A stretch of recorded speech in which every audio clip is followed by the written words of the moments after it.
Olá, amigos do Vestibulando. Tudo bem? Na aula de hoje, nós vamos tratar de questões contemporâneas na América Latina, no Oriente Médio e a desagregação do bloco socialista. Preste atenção nestas gravuras. Líderes populares da Revolução Mexicana, Emiliano Zapata e Pancho Villa. A Revolução Mexicana está relacionada com a ditadura de Porfírio Díaz, colocado no poder para proteger os interesses norte-americanos. Preste atenção no quadro. Governo de Porfírio Díaz, uma ditadura de 1876 a 1910, processo de modernização durante seu governo, ferrovias, minas, industrialização, urbanização, entrada de capitais estrangeiros e o fenômeno do crescimento do latifúndio, gerando a questão fundiária que vai ampliar a miséria camponesa. Para atenuar a miséria camponesa, tem início um processo de Revolução Mexicana, onde a questão social camponesa, o acesso à terra, será sua causa imediata. Ao longo da Revolução, nós vamos ter 3 líderes. Observe o quadro. Revolução Mexicana, então, é um movimento contra a ditadura de Porfírio Díaz, contra o porfiriato, e os líderes, Francisco Miranda, representante do setor liberal, Pancho Villa e Emiliano Zapata, que representavam as classes populares. Francisco de Miranda será eleito presidente em 1913. Não vai adotar o processo de reforma agrária tão pretendido pela classe camponesa. Após o seu assassinato de Francisco Miranda, há a radicalização da Revolução Mexicana com uma guerra civil que se estende até 1917.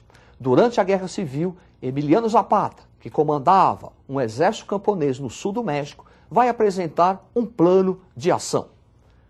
Preste atenção no quadro. Plano de ação de Emiliano Zapata, plano de Ayala, que pretendia uma reforma agrária imediata para o México, confisco de terras que estavam sob o controle da Igreja Católica ou de grandes grupos internacionais e a criação de um banco de crédito agrícola para incentivar a produção camponesa. Após a radicalização do processo, os principais líderes populares, Emiliano Zapata, Pancho Villa, serão assassinados. E no ano de 1917 é promulgada a Constituição Mexicana como uma forma de legitimar o processo revolucionário. Vamos observar os aspectos desta Constituição. Observe na tela. Constituição de 1917, caracterizada pela separação entre Estado e Igreja, criação de um Estado laico. Constituição que vai apresentar direitos trabalhistas, como a jornada de trabalho e a legalização do trabalho feminino e infantil. Uma Constituição nacionalista e estatizante e que vai preconizar a necessidade de reforma agrária. A necessidade de reforma agrária não saiu do papel, aumentando as tensões sociais, abrindo caminho para que um líder populista, Lázaro Cárdenas, ocupasse o poder. Este sim vai patrocinar a reforma agrária no México, vai estatizar completamente a economia, especialmente as companhias de petróleo. A partir de Lázaro Cárdenas, as conquistas da Revolução Mexicana consolidaram-se. Preste atenção no quadro. Conquistas da Revolução Mexicana, reforma agrária, nacionalismo econômico no México, política trabalhista e industrialização. É interessante, o México já em 1917 possuía uma legislação trabalhista, uma vanguarda. Não se esqueçam que a Revolução Socialista também é de 1917. Portanto, o México saiu na frente. Criação de um Estado popular. Também na América, nós vamos observar um outro processo revolucionário, que é a Revolução Cubana.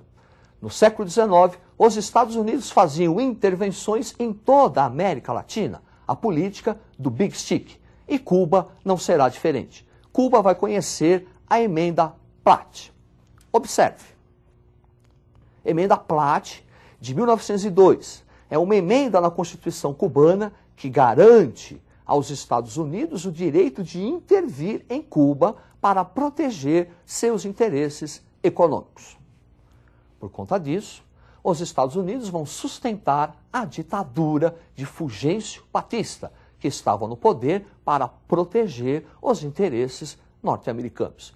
É contra a ditadura de Fulgêncio Batista que se forma um movimento revolucionário liderado pelos irmãos Castro, Fidel e Raul Castro e Ernesto Che Guevara.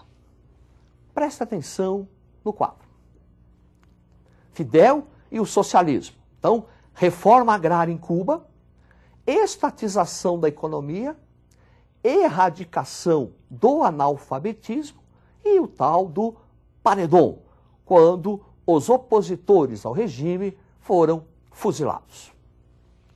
A partir da implantação do socialismo em Cuba, as relações entre Estados Unidos e Cuba serão bastante abaladas, ainda hoje. Tensões políticas envolvendo os dois governos.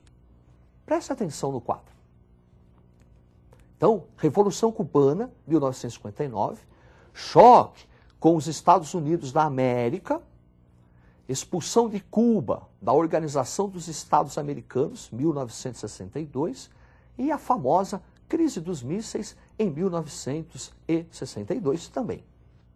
Choque com os Estados Unidos, como, por exemplo, o desembarque de exilados cubanos e mercenários na Baía dos Porcos, em 1961, para tentar destituir Fidel Castro. Também, 1962, a famosa crise dos mísseis, uma aproximação de Cuba, de Fidel Castro, com o governo da União Soviética. E a União Soviética pretendia construir rampas de lançamento de mísseis. Quase provocou uma guerra, uma terceira guerra mundial entre Estados Unidos e União Soviética. Vamos agora tratar de uma questão muito delicada, uma questão no Oriente Médio, uma área estratégica para a economia mundial e palco de tensões políticas e sociais. Preste atenção nesta gravura. A Paz de Washington, onde o representante de Israel, Rabin, aperta a mão do representante da Palestina, Arafat. Israelenses e árabes entram em conflito a partir de 1948 com a criação do Estado de Israel, que os árabes não aceitaram. Vão ocorrer 4 conflitos envolvendo árabes e israelenses. Preste atenção no quadro. Primeira Guerra Árabe-Israelense, 48-49. Israel vence a Liga Árabe, formada por Egito, Iraque, Síria, Líbano e a Jordânia. Uma ampliação do domínio israelense sobre a Palestina, originando a questão palestina. Segunda Guerra Árabe-Israelense, 1956. Egito contra Israel, envolvendo a nacionalização do Canal de Suez. A ONU teve que enviar tropas à região para pacificar. Terceira Guerra Árabe-Israelense, 1967, a famosa Guerra dos 6 Dias. Novamente, vitória israelense e uma ampliação territorial. Quarta Guerra Árabe-Israelense, 1973, Guerra do Yom Kippur, o Dia do Perdão, Síria e Egito contra Israel. Após os conflitos árabes-israelenses, a partir de 1979, acordos de Camp David, procurando pacificar a região. Vamos observar como ficou o Estado de Israel após esses conflitos. Observe estes mapas. Aí está o Estado de Israel, criado em 1948, e o Estado árabe. Observe como ficou o Estado de Israel após as guerras. Houve uma ampliação. E é em virtude desta ampliação de conquistas diárias em territórios palestinos que inicia-se a questão palestina. Refugiados procurando reconstruir um Estado na Palestina. Preste atenção no quadro. Então, questão palestina. 1964 é criada a Organização pela Libertação da Palestina, comandada por Yasser Arafat, onde refugiados lutam pela criação de um Estado palestino, exigindo a devolução dos territórios Cisjordânia e Gaza ocupado durante as 4 guerras. E em 1987, início da Intifada, quer dizer, Guerra de Pedras, procurando conquistar e expulsar os israelenses dos territórios ocupados. Região tensa que torcemos para que a paz reine. E agora nós vamos tratar do processo da desagregação do bloco socialista. Preste atenção nessa gravura. Queda do Muro de Berlim, que representa a reunificação das Alemanhas, oriental e ocidental, e o início do colapso do socialismo. O colapso do socialismo está relacionado às reformas realizadas na União Soviética por Mikhail Gorbachev. Observe na tela.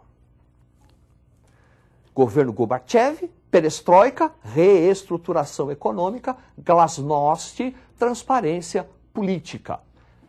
Essa reestruturação e transparência, segundo Mikhail Gorbachev, era para tornar o socialismo mais humano.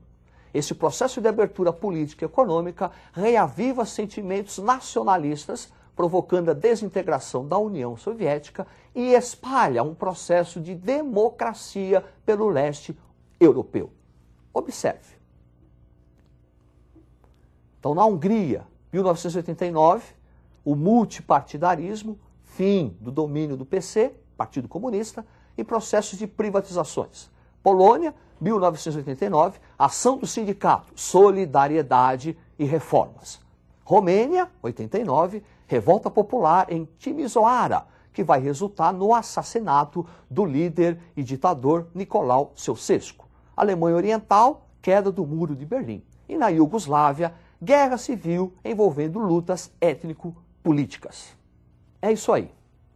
Agora, para você, meu amigo, minha amiga, que se preparou desde o começo do ano, estudou bastante, dedicou-se, fique muito calmo.